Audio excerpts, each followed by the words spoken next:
ఒక మారుబెని లాంటి కంపెనీలు, తర్వాత కొన్ని కొన్ని కంపెనీలు అమలుగా వచ్చినట్టుగా తెలుస్తుంది. అయితే అంటే రెండు ఈ సార్లు ఒప్పందాల వెనుక కూడా శేషు సార్, కేసీఆర్ యా, కామెంట్లలో ఎంఓయూలు అంత ప్రామాణికం ఏం కాదు, అవన్నీ నిజాలు కాదు, ప్రభుత్వాలు చేసేటువంటి హంబక్ అన్నది ఆయన చెప్పినటువంటి మాటలు. అంటే గత ప్రభుత్వాలు కుదుర్చుకుంటే అవుతాయా లేదా, గ్రౌండ్ అవుతాయా లేదా అన్నదే ప్రధానమైనటువంటి అంశం.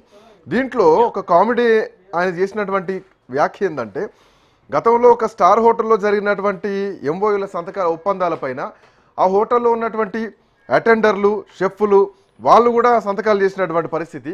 ఒకవేళ నిజంగానే మొదటి దఫాలో 20 లక్షల కోట్ల రూపాయలు ఆకర్షించి ఉంటే కనుక మళ్ళీ ముఖ్యమంత్రి చంద్రబాబు నాయుడు అయిటోడు కదా. సో ఇదంతా కూడా ఒక పొలిటికల్ డ్రామా, ఇది political game changer, political game అని చెప్పినటువంటి మాట. దాంతోపాటు మధ్యప్రదేశ్ వసుంధర రాజే సమయంలో కూడా అవన్నీ ఏమీ కాలేదు, అవన్నీ కేవలం నాటకాలే, ఇవన్నీ కూడా నకిలీయే అంటూ కూడా అంగీకరించింది ఆ ప్రభుత్వమే, వాళ్ళే అంగీకరించారు, ఎంత ఫేక్ అని చెప్పేసి. సో ఇవి గతంలో మనకి 5,70,000 కోట్ల రూపాయల పెట్టుబడులు ఏవైతే వస్తున్నాయో ఇవన్నీ అవుతాయా కాదా? సో ఒక ఆర్భాటం మాత్రం జరుగుతుంది. ఓ 4th సిటీ అన్నది కనిపిస్తోంది, ఓ విజన్ 2047 అన్నది వాటర్లో కనిపిస్తోంది. ఆ తర్వాత చూస్తే మళ్ళీ అంత గ్రౌండ్ క్లియరెన్సే కనిపిస్తుంది, పెద్దగా ఏం అయినట్టు అవుతాయన్నటువంటి హోప్ కూడా కనిపించట్లేదు. మోరోవర్ కేసీఆర్ చేసినటువంటి కామెంట్ కూడా ఎక్కడా పెద్దగా రెస్పాన్స్ రావట్లేదు గట్టిగా, ఖచ్చితంగా మేము చేస్తామని చెప్పి.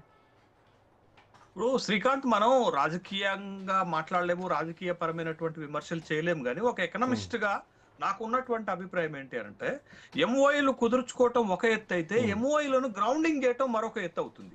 ఇది అంత ఆషామాషి విషయం కాదు. ఎంఓఐలు చేసుకోవటము ఆ సందర్భాన్ని బట్టి, ఆ సందర్భాలను బట్టి కొన్ని కంపెనీలు ఎంఓఐలు చేసుకోవచ్చు, ఒక 10,000 కోట్లతోటో 15,000 కోట్లతోటో ఎంఓఐలు చేసుకోవచ్చు.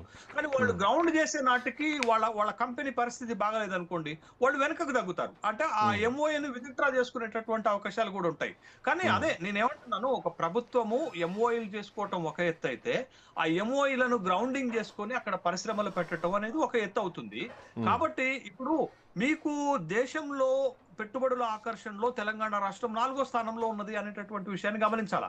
మీరు దావోస్ పర్యటనలో కూడా మనం పోయినసారి 1,78,000 కోట్ల రూపాయల పెట్టుబడుల ఆకర్షణ చేస్తే, మహారాష్ట్ర 19 లక్షల కోట్ల రూపాయల 19,000 లక్షల కోట్ల రూపాయల పెట్టుబడులను ఆకర్షించగలిగింది. బట్ అది కాదు ఇక్కడ ఏంటి అనంటే, చాలా సందర్భాల్లో మనకు వస్తున్న విమర్శలు ఏంటంటే, పెట్టుబడి ఒప్పందాలు ఘనంగా ఉంటున్నాయి, మన గ్రౌండింగ్స్ ఆ స్థాయిలో జరగట్లేదు అనేటటువంటిది ఒకటి. కానీ ప్రభుత్వాలకు గనక చిత్తశుద్ధి ఉండాలి, ప్రభుత్వాలు ఆ కంపెనీల వెంట పడుతుంటే ఇవి గ్రౌండ్ అవుతాయి అనేది.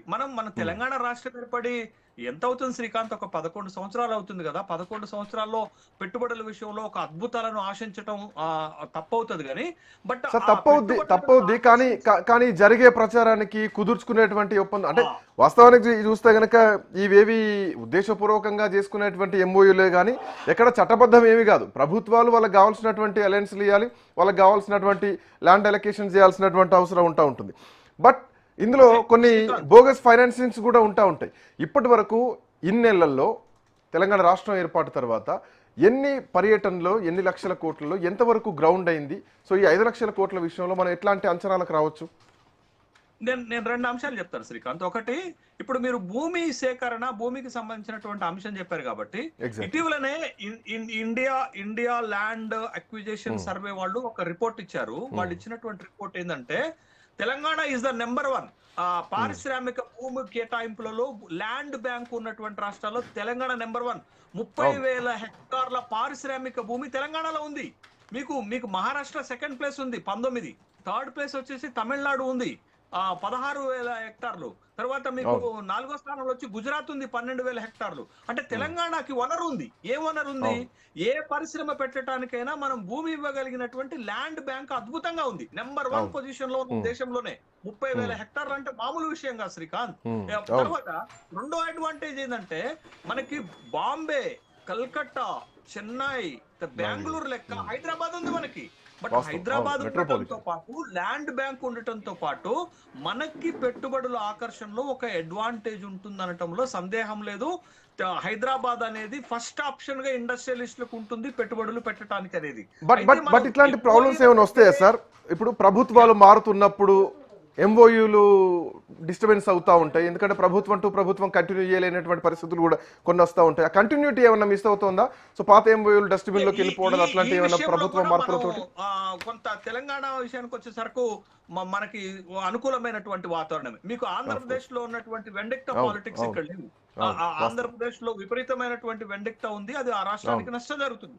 కానీ వేరే తెలంగాణలోకి వచ్చిన తర్వాత తెలంగాణలో ఇప్పటి వరకైతే ఆ ఛాయలు కనపడటం లేదు. కానీ బట్ ఉదాహరణకు ఒక చిన్న ఎగ్జాంపుల్ చెప్తాను శ్రీకాంత్ మీకు. ఫార్మా సిటీ అని వాళ్ళు పెడితే ఫార్మా సిటీని మనం రద్దు చేసుకొని ఇప్పుడు ఫ్యూచర్ సిటీ అని పెట్టాం. బట్ ఇట్లా ఇవి పెట్టుబడిదారులు నమ్మకాన్ని కోల్పోయేటట్టు ఉంటాయి.